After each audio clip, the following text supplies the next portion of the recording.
thank you to you all for turning up, for coming expectantly, I know, for what promises to be a fascinating conversation.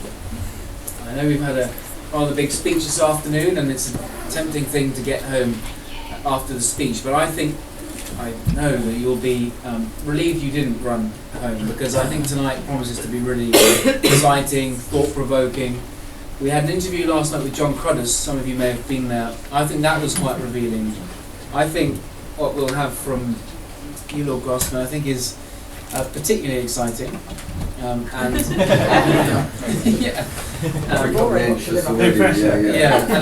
what I want to do is talk a bit about you as a man, I suppose, and what your past has been about your childhood, your experiences, things that shape you and your character. I'd like to talk about you as a thinker and your journey, I suppose, as an academic, as a very practical person been involved in community organising, and now as a member of the House of Lords. I'd like to talk a bit about the Labour Party, the state of the Labour Party, and then perhaps looking towards the future and the country and what we might hope for or expect over the next few years and after the election. So we'll keep it informal. I'll ask a series of questions, and I think after about 45 minutes we'll open up to the floor, and I know we have to really be done by about 9:15. So we'll make sure that is done. Lord Glasman is, of course, a fascinating character, a fantastic history, fiercely intelligent and wonderful academic.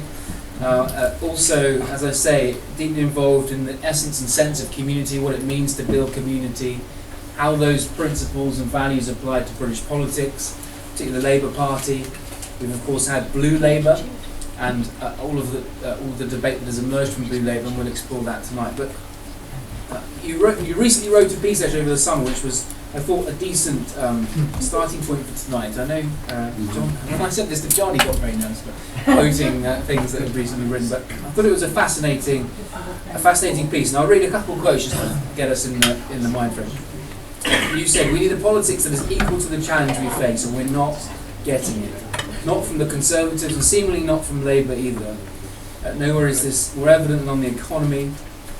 And then you go on to say, "Only Labour has the traditions and the values that can serve the country at this time of need. Yet the leadership seems to need reminding of these traditions and values." And then you go on to say a few more things which I'll bring out later. So before we get onto that though, tell us about you. Tell us about your early experiences. What was it like growing up? Where were you born? What was family life like? Okay, so family life was unbelievably loving and stable.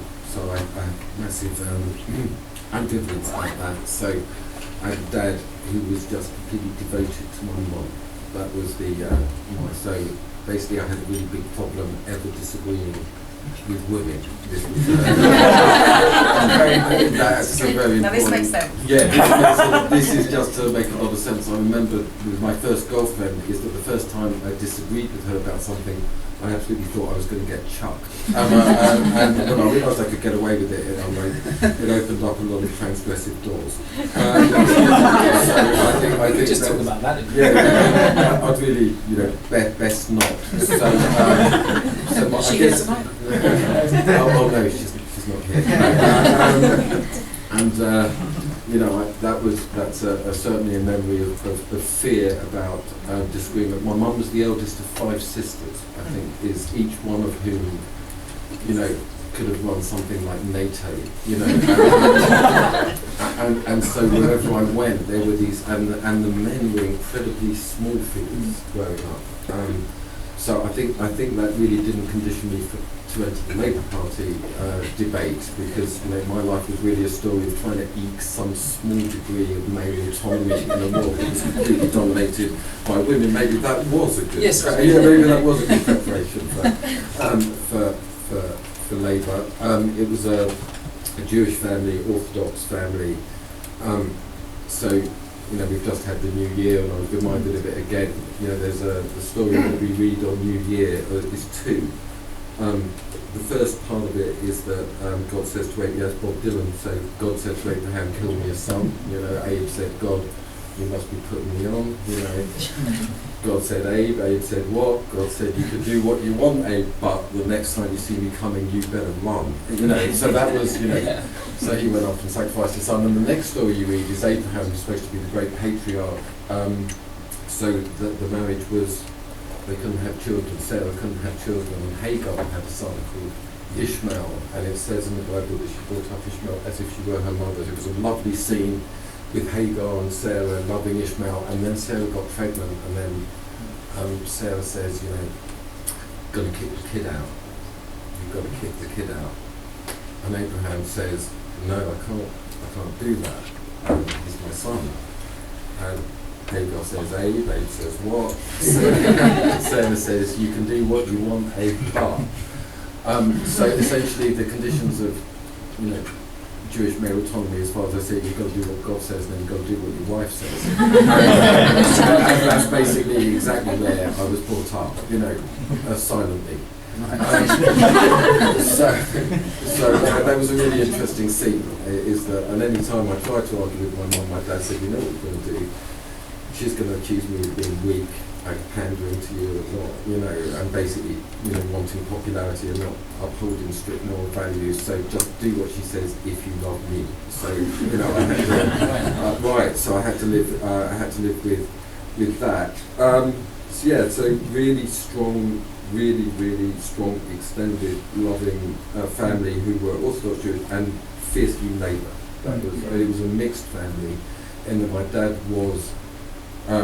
Just to give you an anecdote of my childhood, my great-grandmother on my mother's side gave my great-grandmother on my father's side the money to put into the gas meter to commit suicide. And the issue was that my mother's family were always complaining that they never got their money back. So that's another really, I guess, important story. Her name, the deceased, was Mrs. Marks. There you go. But my dad's father basically built a factory, and my mum's father was an unemployed presser with 5 daughters, and so it was a mixed marriage of sort of middle. My dad was 1945, 18 in 1945, joined the army, loved the Attlee government, and had a real concern for the conditions of the poor. As a man who had a business, my mum was really blue Labour. She was fiercely working class, very conservative socially, extremely radical economically, very strong feminist. And essentially my dad's family, which was middle class, they all seemed to really hate each other and really horrible to you when you met them. And my mum's family were working class, were really loving. So I don't think I made a choice about where I was. These were the good guys. So anyway, that's my family. So there are 3 institutions that I would say were unquestioned membership. First was the United Synagogue. Everybody we knew belonged to that. The second was Tottenham Hotspur Football Club. That was a complete sport. That, and the third was the Labour Party. I really racked my brains, and there really didn't seem to be too many exceptions to that. Sort of in North London, in North East London, Londonstone, Stamford Hill, Stoke Newington. That was the basic tribe. And when you were growing up, particularly through your teenage years, who did you admire? Who looked up to you? And as you became aware of these debates, who was an inspiration? Any particular figures? Growing up, Bob Dylan, I would say, was definitely a figure that really interested me a lot. So that was a huge. An influence. I really did, as I said, I really loved my dad, and he just gave to the people around him, and I had this terrible problem that I wasn't like that, and so that sort of rankled somewhat, and I just got into quite a lot of trouble, I would say, at school. Did you? Yeah. That was, and I'm one of 4, and my elder sister was head girl of the comprehensive school, my brother was head boy, and I wasn't, and I really didn't know how that happened. Like, I don't know why I'm not on the front bench, just they don't seem to happen in my life. Lots of repetitions of that, and I do think to be really that. It was a really big deal when I read the Communist Manifesto and the reflections on the revolutions in France, that just the thinking like that kind of social theory, I found. But the heroes in my house, the political heroes in my house, were people like Bevin was a big, because he was Maurice, and these people were figures, and it was a weird scene where people used to talk about people like Roosevelt and Stalin and Attlee, as I thought my dad had met them. There was all these kind of discussions going on. Not that I was allowed to speak in those, Thomas Davis doesn't shut up, So that, I hope that gives you some idea. Yes. And so, okay, so you leave a childhood that's incredibly stable, loving, and where you had the three absolute must sign up, join up experiences. What, coming to look at the later experiences and you now as an individual, as a leader, what are your, I asked this of John last night, what are your irreducible core principles, the things that you would die in a ditch for? What are your values as an individual? So like Moses with the bush that was not consumed, when he was called to that fire. The thing that, I guess just to enter into this fire, my memory, so my sister was very academic and very good at school, and my mum left school at 13, and let's say she didn't have a really great body of empirical data behind her views. What people in the Labour Party might call anecdotal evidence. And I guess my first memory is just feeling the shame about the way that my sister spoke to my mum. The condescension, no, it's not like that, and you're wrong, and my mum really respecting my sisters, and basically I just got a lifelong hate of the way that educated people spoke to uneducated people, and then the way that management spoke to the workforce, just this relentless, and the way the public sector administrators spoke to welfare benefit recipients, and then it really boiled down to the way that management spoke to everybody else. And then that obviously climaxed in the way that the Labour Party spoke to the country. It was, if you want to know the inexhaustible rage, it's just that people shouldn't be humiliated in their lives and being spoken to in a way that implies that they're completely ignorant. I mean, I just had the experience myself. I just did this, it won't surprise you, Fabian event, where I was saying that there should be an EU referendum. And someone walked up to me very nice and said, I don't think you've ever really thought about globalisation. You're so right. I've never thought about it. Oh, thank you so much for pointing it out to me. I really hope we never meet again.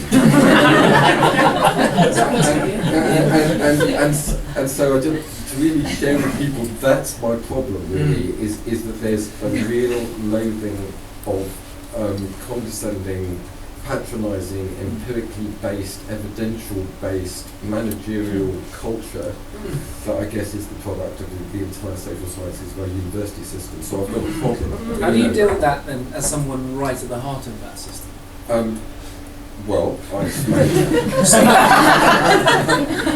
And I guess that gives me an escape route when I'm internally smoking. That's one side of it. Recognising that I myself am the product of that system and can speak in those ways. So it's not that as if I'm innocent of that. But above all, that's the commitment that I've got to organising. That's the commitment that I've got to the thing. If you want to know what really drives me crazy is when people say, we've got to give a voice to the voiceless. And my thing is, I think they've got voices of their own, and that's what I want to hear. So, if you want to know about the inexhaustible rage, it's a rage about the way that uneducated people, or people who haven't been through the educational hierarchy up to university level, particularly who haven't done PPE. I think that they've got valid experiences in life that should be heard, and I think one about Bevan and Morrison. This is what calls me. There is no evidence that Ernest Bevan went to school. And if he did go to school, it's for sure that it stopped at 12, where he got his first full-time job. And I always say, what did he do with his life? There was the Transport Journal Workers Union, NATO, you know, trivial stuff like that. Herbert Morrison definitely was out of school at 13, and you know, and that's the LCC, that's all the municipal gas, electricity, the highway code, the green belt. We've got this thing that everybody needs to be a mentalist, you know, an academic and have abstract theory, when the movement itself used to develop leaders. So leadership from within congregations and communities, honouring the experience of people who have worked in the world, hearing the rage, this is what really, one of what really gets me going, is so I've got a natural tendency to run towards conflict in that way. You know, I like it, and it leads to good things. That's what I've seen. So I guess that's the inexhaustible core. And would you say that British politics is full of people on the wrong side of that? Particularly, would you say that's a Conservative Party problem? No, it's a Conservative Party problem for sure, but you know, the truth is you look at the front bench of both parties and they can swap. I mean, in terms of social background on the whole, it's a very strong encouragement to people who have been good at school. And the point being is that if you've got the experience of having not been very good at school, you get that. It's like we've got jobs for the prefects, and we've got jobs for that. But what we don't seem to open the space for is for people who have found their goodness, found their meaning, found their life outside of that. And I remember the most shameful thing that I remember, that if you want to know, is that the way that Labour was so unbelievably condescending about John Major, you know, who of course ran away from the circus to become an accountant. and his kind of story, you know, I really disagreed with him about loads of stuff, but it seemed to me that his story was quite a sweet one and an interesting one. And yet, because he hadn't been to university, that was, you know, an absolute block on us giving him any kind of respect. So, yeah. And I want to come back to that in a second, but so what is your assessment of the state of British politics at the moment? When, you know, you're fairly recently appointed in the House of Lords, which I guess was a surprise. You said you were surprised, at least, I think, at the time. Yeah, shocked, really. Shocked? Really shocked. But you're there now. But the second really deep shock, which I'll share with you as an anecdote, is I realised this might not be as straightforward as I thought, is that when Ed rang to offer it, I said the most ridiculous thing. I shared this story. I said, I'll have to talk to my people about that. As if I had any people. You know, I don't know what got into me. You know, worthy of reflection. And he said, well, it was about 2 o'clock in the afternoon, he said, well, you better do it by 4:30, because that when the nominations close, and I've just had the idea. So, you know, I rang my wife, as you would, and it was the only time that she ever said to me, I want you to ring back, I want you to say yes, and I want you to ring me back to tell me that you said yes. And really, I haven't had that kind of exchange with her before about anything that I've ever done. So, why did you have, I mean, was that just an automatic reaction, or did you have doubts? I didn't know what it meant. I really, just to let you know, I've never taken any interest in the House of Lords. You know, just genuinely, I didn't really, I thought it was, and now I realise that maybe it's true, it was where people went who had committed great crimes. You know, and sort of, that's the system, as it works. And so it was a completely journey into the unknown. So it wasn't any doubt. It wasn't sort of doubts about, oh, should I do it? Is it against my? It was, oh my goodness, I wonder what that means. And I spoke to John Cardos, who said, "Ring back, say yes." Yeah. And that's what happened. Okay. Yeah. And you've been in there now a while. Before going on to the Labour Party and how the relationship is with the leadership and the vision you've got and your involvement in the policy process and the state of the country, what is your assessment of this coalition? Because, you know, in this piece I just read from a second ago, you said, for example, Labour has made a grave error by allowing the Tories to falsely claim the mantle of the party of family and responsibility. You go on to say other things too about the fact this coalition is not up to the task. Expand on that. Why do you think this coalition is letting the country down, if you believe it is? Now, I hope this isn't taken, so I really view this coalition as just more of the same, as a very strong, I think there's very strong continuity. with New Labour in the coalition. I don't think so. For example, on the economy, there is no narrative of what happened in the financial crash, why it is that we've got a debt-based economy. So what we had was this, we're still in this, I'm not really into psychological theory, but I think that the entire country is in post-traumatic stress disorder over what happened in 2008, when suddenly it was revealed that we, as a nation, were in debt, that the Treasury was in enormous debt, that we weren't generating value, and that it crashed incredibly quickly. And it's extraordinary to me that so what George Osborne is just another housing boom, just more debt. 1.8 trillion was transferred, basically overnight on September the 28th, 2008, and nothing was asked in return. So we've got quantitative easing, which when I first heard of it, because I wasn't really up on the policy, I thought it was a really high-end laxative. Quantitative easing, there we go. It's going to work for you. Some kind of national enema to resolve the situation. It turns out that all of that is going to the same institutions that created the crash in the first place. And then it goes to the heart of the matter is that I believe that, and this is where I get into a load of trouble in Labour, but I'm sticking, is that since 1945 we haven't valued Labour. We've valued everything but Labour. We've valued education, we've valued technology, we've valued capital, we've valued managerial expertise. And then, as I said, I'm from a Jewish background, Jewish kind of working class background really, and the idea that Germany's won this peace is really galling to me, genuinely galling, because I'm writing a piece at the moment called The Profundity of Defeat, and sometimes I'm very tempted by the view that only by huge defeat do you learn, and failure do you learn. So when Blue Labour started, just to share with you, I said to John and a few other friends that I'd like to have the tagline called Celebrating Failure, because we've got this culture where nobody admitted they'd failed and nobody was learning anything. And what we had in the end was systematic failure in the public sector, systematic failure in the financial sector. But what happened with Germany with the defeat of Nazism is that they went from a centralised economy to a decentralised economy. They went from a leadership-based system to a negotiated system. They went from absolute utilitarian efficiency of production to the negotiation between capital and labour. So you had the regional banks, you had the federal system, and this has worked extraordinarily well for them. So I don't think we've had a reckoning with the consequences of failure. So my critique, if you like, of the coalition is that they are not offering any form of radical alternative to the pre-existing reality. There's no respect for work, there's no respect for workers, there's no new financial institutions in the economy. None of it is the change or the changes that we need.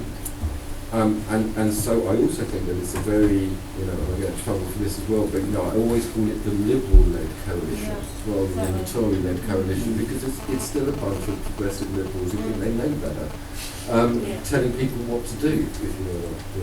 Is there a particular way that works out? Is there a particular sort of tip of the iceberg you've seen where you think that just sums it up? Yes. Well, it is. Well, for me, it's the housing policy, which is, okay, everybody, we've got a really great idea for dealing with the housing, let's lend more. And there's no strategy of genuine, we could talk about this, but that's keynote, but it's across the board. And when you look at, you can come back to that, when you look at the Labour Party, what makes you proud of the Labour Party as it is? And I'm talking about founding principles or values, although they really matter. When you look at Labour now, today, you've heard the speech, it's been into energy price caps and interventionism at times. What do you feel proud about, and then what concerns you? Okay, so the thing that makes me proudest in Labour the thing that stops my heart from breaking is just constituency Labour Party and Labour Party members when I go and speak there. It is that it's invariably the case that people are compassionate, they're kind, that they have a love of the people around them, and that they, above all, that they really don't accept the narrative that says that the rich know better and the educated know better, and that you should just do what they say. There's a really little dissident, rebellious streak that I love, almost beyond words. Now, if you look at the speech today, you know, I think it was a mixed bag in lots of ways. But really, you know, the thing that resonated the most for me was Cameron is very good at standing up to the weak, but real leadership is standing up to the strong. Now that in itself is a noble thing. But what at the moment in the Kentucky Labour Party, the most interesting thing that's happening and the most beautiful thing is the rediscovery of organising and leadership development within working class and communities that's been led by Arnie Graf. And you know, Ed's given Arnie real permission, complete freedom to go, and you know, and Arnie is a proper organiser. You know, he did the living wage campaign in Baltimore, you know, and won. He's seen some things that, you know, I walked him through Hackney and he said, this is a prosperous area, you know. I'm trying to undermine my self-esteem, you know, and he basically said, you know, he hasn't seen anywhere in England that can match what he saw. And what John Provis is doing with the policy review, you know, it's being built around family, place and work. But it's just the truth. There is a, you know, sometimes open, sometimes covert tension in Labour between a very strong statist, paternalist, elitist, technocratic tradition that has very noble achievements to its name, and another one which is based on self-organisation, you know, democratic engagement and resistance to the domination of both capital and the state. So, you know, there's lots to laugh, there's lots to have your heart broken by, and I think what I've learned is that's life. You talk a lot about virtue, yeah, in, frankly, across society, and particularly in politics. What do you mean by a need for perhaps more virtue, greater virtue, an understanding of virtue, particularly in the political process, especially the Labour Party? Yeah, so virtue is fundamental. It's linked to vocation, a sense of vocation, which I think is very tied into a sense of work and good work. The way I try to define virtue is it's about good doing rather than do-gooding. You know, it's about respecting people who know what they are doing, and you know, and studying with the hands as well as the brain. So virtue is related to, you know, being part of a tradition of being able to act in the right ways. It's about judgment and it's about goodness. So this is the whole thing, is the whole battle is over the priority of the right or the good. And I think that we've neglected the good. And you know, nothing is more, you know, to just sum up what this virtue thing is about, is that so the entire edifice of economic liberal theory for the past 250 years has said that if you do bad, it is good. And I think in 2008, after 2008, it's not such a bad idea to try to do good. You know, that's roughly the idea, and the common good is central to this idea of virtue and virtue ethics. So virtue ethics is about relationships. It's about being embedded in a tradition and a history of things. It's not about an abstract individualism and contract. So related to virtue is related to ideas of covenant. So I probably, you know, the Jewish education I got when I was young was not entirely wasted. You know, it comes out through things like that. But it's also the case that, you know, virtue can address the issues that we confront, issues of the emptiness of the limitless consumerism, of the emptiness of completely self-interested idea of fulfillment, and bring us back to an idea that the ultimate meaning in life is found in our relationship to others and the goodness that we show in those.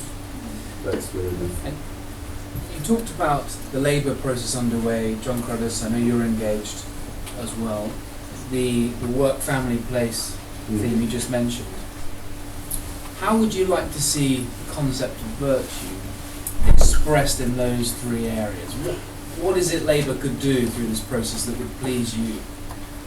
Yeah. So the first area is, let's just look at those two things in reverse order. So let's look at work.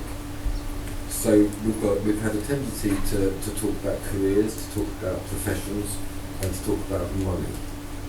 Now, what we lose in all that is the concept of skill. So the first concept of virtue is to honour skill, to honour skilled work. The idea, so to give you some idea of where that translates in policy terms, is that I would argue, and I'm not alone in arguing, that we had this complete obsession with transferable skills rather than vocational or specific skills. And that was also the idea that any individual was transferable, and that people could be transferred all over the world and moved all over the world. It was a disembedded concept of work, and that the ultimate definition of your value at work was how much money. So it was this is, I apologise to everybody who's been drinking and not drinking, it led to the commodification of work, the idea that work could only be recognised, was only meaningful in terms of the money value. And if you've got that concept, then it means that rich people are inherently good and more successful, and it's wrong. And so just to say, we have to bring back, but if you think about it through, I'm an academic at London Metropolitan University, so it's an issue. But I would close half the universities and turn them into vocational colleges, for example. And so there isn't a pyramid system with Oxbridge at the top and going down, where we really honour work. And the point being is that we humiliate people, to go back to the beginning, when we say, get a job. Well, doing what? Where do I start? To start, we humiliate people in two ways. The first is, it turns out, and this is a bit of empirical argument, 80% of jobs go through people you know, and we're just telling people to fill in CVs and put them in, put them through, and it doesn't work. And secondly, to do what? We're giving people no starting point in either their relationships or their knowledge. And that has to be addressed and to work back through that place. I think the idea was, with the internet and Twitter, that where you lived didn't matter anymore, that you could work from home and it was all about, they called it a knowledge economy, but really the concept was just an informational economy, a constant exchange of information where there wasn't any innovation or substantial application of skills. But it turns out that the place that you live in has a fundamental effect on your life, and not only on your life, to go to the family point. We asked people, we did a survey, it wasn't very many, it was 5,000 people, Army Guards did it through just training organisers, and what they were asked to ask people, which was very unusual for Labour, was not what they wanted, but what they cared about. Just what do you care about, what causes you grief, what causes you happiness, what do you care about?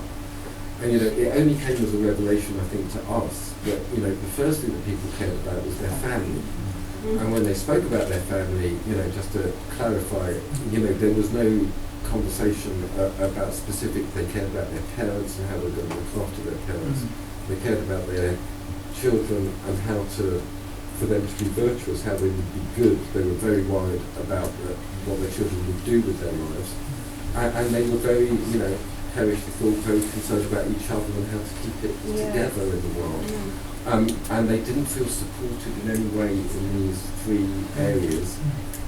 And then the place that you live in is the place that you are and where your children are, and this neglect of place. So what people expressed really forcibly was that they feel dispossessed and abandoned by a centralising process whereby the place that they live in is not even considered. So, you walk down the street and it's, usurious financial lending institutions and it's better shop, but it doesn't matter. You can do your shopping on the internet and it doesn't matter, and the post office goes and it doesn't matter, and this depletion of the local environment and the meaning of that is crucial. So just that's how virtue links into all those things. And you're hoping that comes through the process John is leading, and how are you involved in that internal review?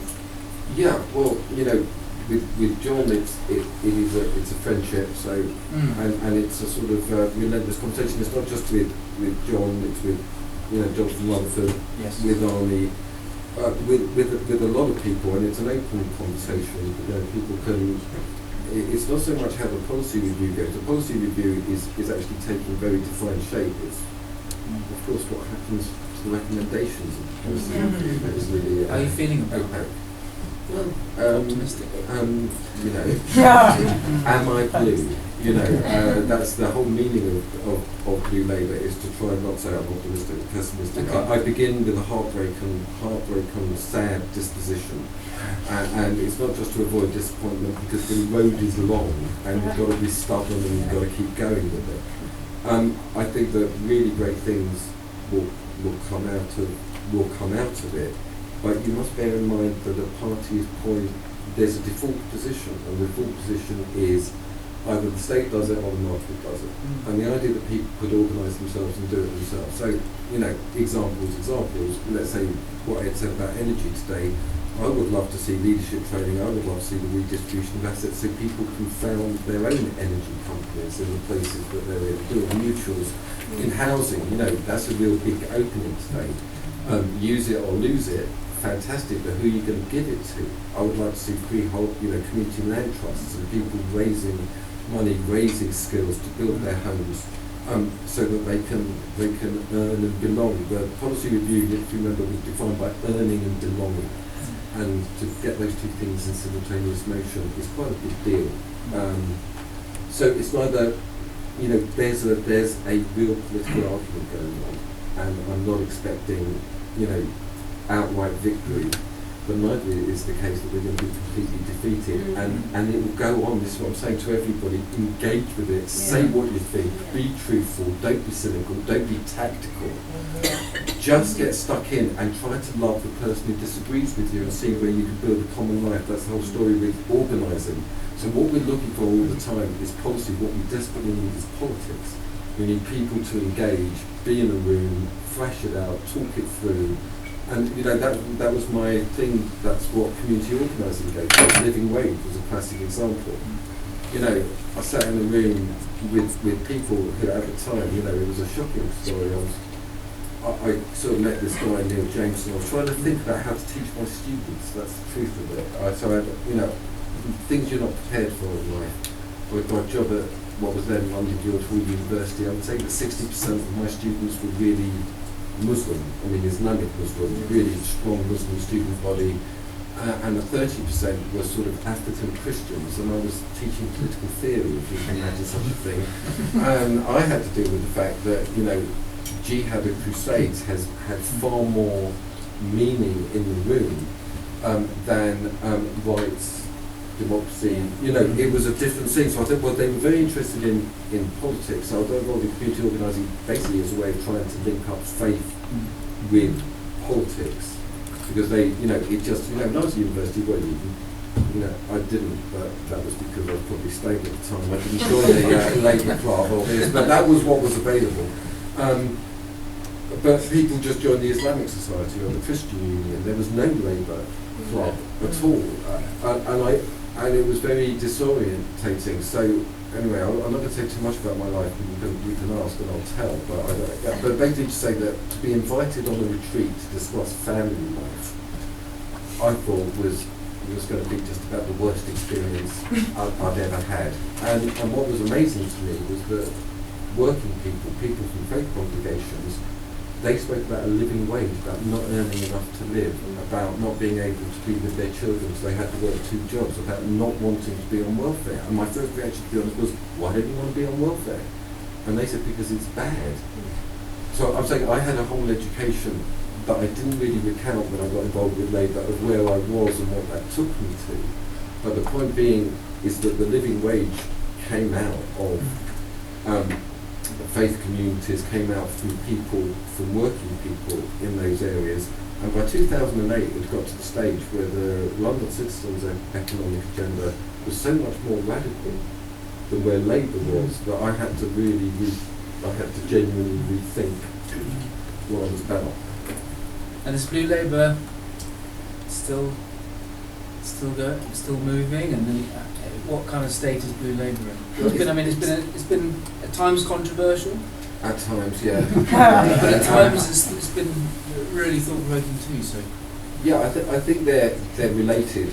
I mean, just to explain to people that, so I was used to really street-level politics and just saying things. And when I say that, I didn't really realise what being a lord meant. I just, was saying things that I've said, and that were really not treated as very controversial by people that I call normal.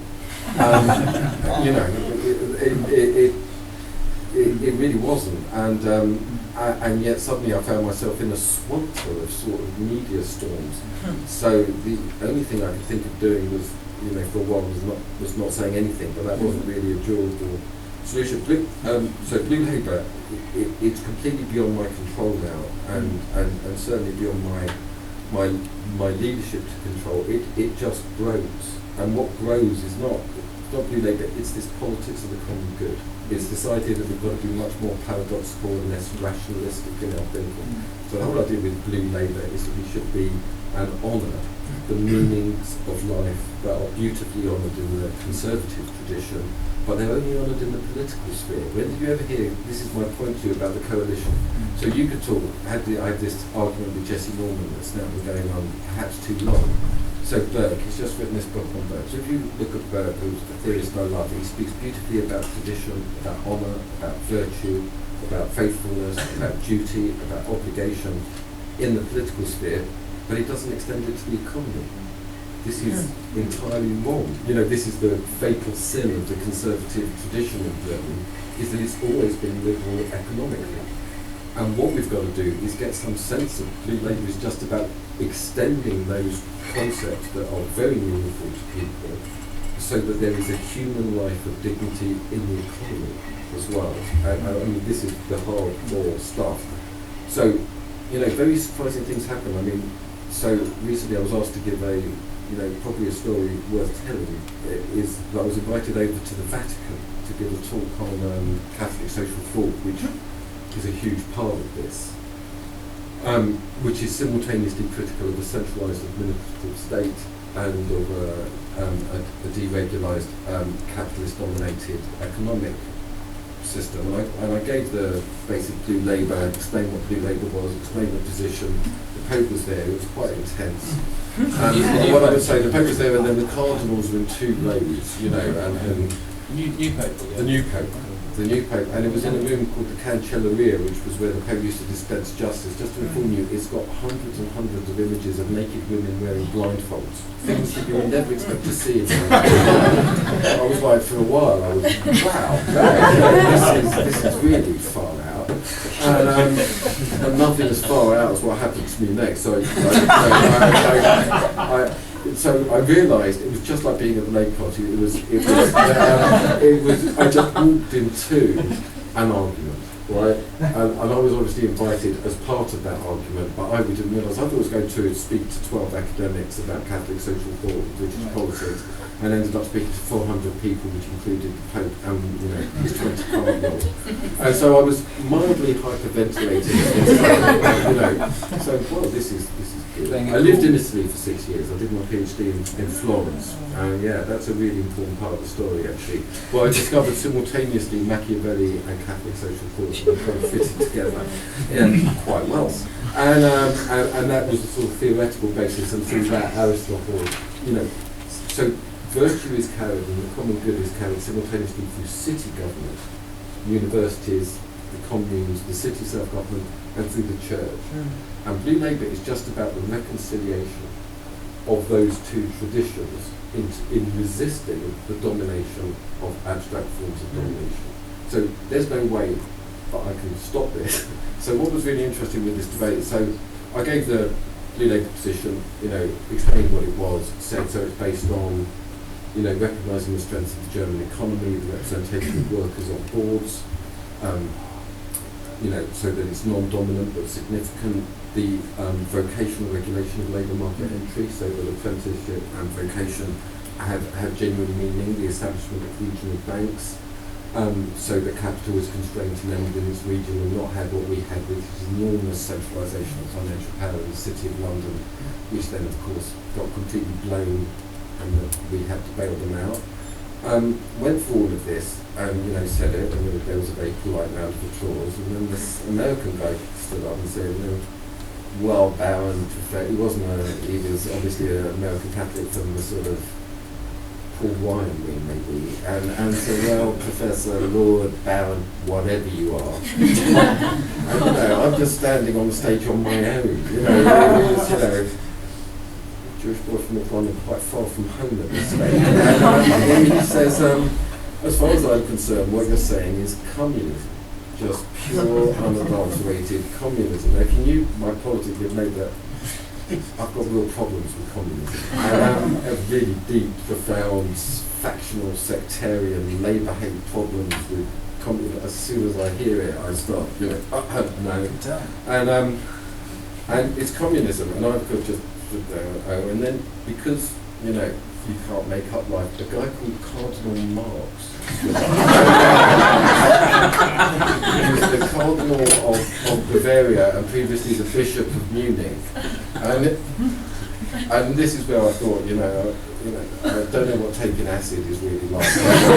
If Jared Leader was alive, Cardinal Marx stands up and goes, no, there's a fundamental problem, there's a commodification of the person within the capitalist system, as this is a very authentic description of Catholic social thought, it is valid. Whoa, and then and I'm thinking, I've got to tell the story, but nobody will believe me when I get back home. And then a very suave guy who turned out to be some very significant figure in Santander stood up and said, I'm slightly concerned that we're trying to, what he said, close the door of the stable after the horse has left, which is always the problem with translation. And there's nothing you can do about capital flows, there's nothing you can do about immigration flows. So really what we should concentrate on is corporate social responsibility and that sort of thing. And then a beautiful little, really tiny Italian Jesuit, I disagree with you, what's going on in northern Italy and Germany indicates that you can constrain capital without having a centralised state, and I didn't know where to go, and then the Pope stands up, and goes down, he's wearing white, he wears white, which is what my rabbi wears on the Day of Atonement when you decide if you live or you die, so it was really just like my rabbi standing up, and I was like, oh my God, and he turned around to the American, and he just said, what's your idea? What was I doing then? What's your idea? Which is quite, his finger was out, it was quite impressive, he said, and the quote was, and I'm just doing the best to my memory, was, what's your idea that you buy the children, that you exploit the parents, that you buy the children pencils at school? And he said, and what's your idea that the banks fall and that's the end of the world, that the workers starve and that's the price you have to pay? He just went non de plus. And siamo con te, we're with you. And he pointed at me and he gave me a medal. You got You just had it with him. This is like Blue Peter. This is and what was really interesting was that it just resolved the tension. It was leadership, but I did think it's only Ed Miliband that's been really lovely. But it was the point I'm making to you is that this thing, in many ways I damage it by doing it. It's just about giving people permission to speak and an absolute invitation to people to build a relationship with people they hate and that they're estranged from. Is what we've got to do. We've got to do with it between workers and bosses, we've got to do it between immigrants and locals, we've got to do it between men and women, we've got to do it between the disabled and definitely there's got to be if we're going to refashion the consensus, and this is why I have tremendous genuine respect, sometimes verging on love for the work that you're doing, is that I can see in my mind that we've got a consensus cannot be fashioned by one party. There's got to be a consensus around honouring work and labour. There's got to be a compassion within that, so that a redistribution of power away from the centre. Now, I think there are traditions within conservatism which you represent that are far more constructive partners for Labour than an endless discussion with Liberals. So I just want to, say that there's a genuine thing. And if you look at the conversation, for example, with Jesse Norman, there's huge areas of overlap here in the critique of the market to some extent. So obviously Labour and my tradition is going to say that the market is potentially is a source of great creativity, but also a source of great destruction.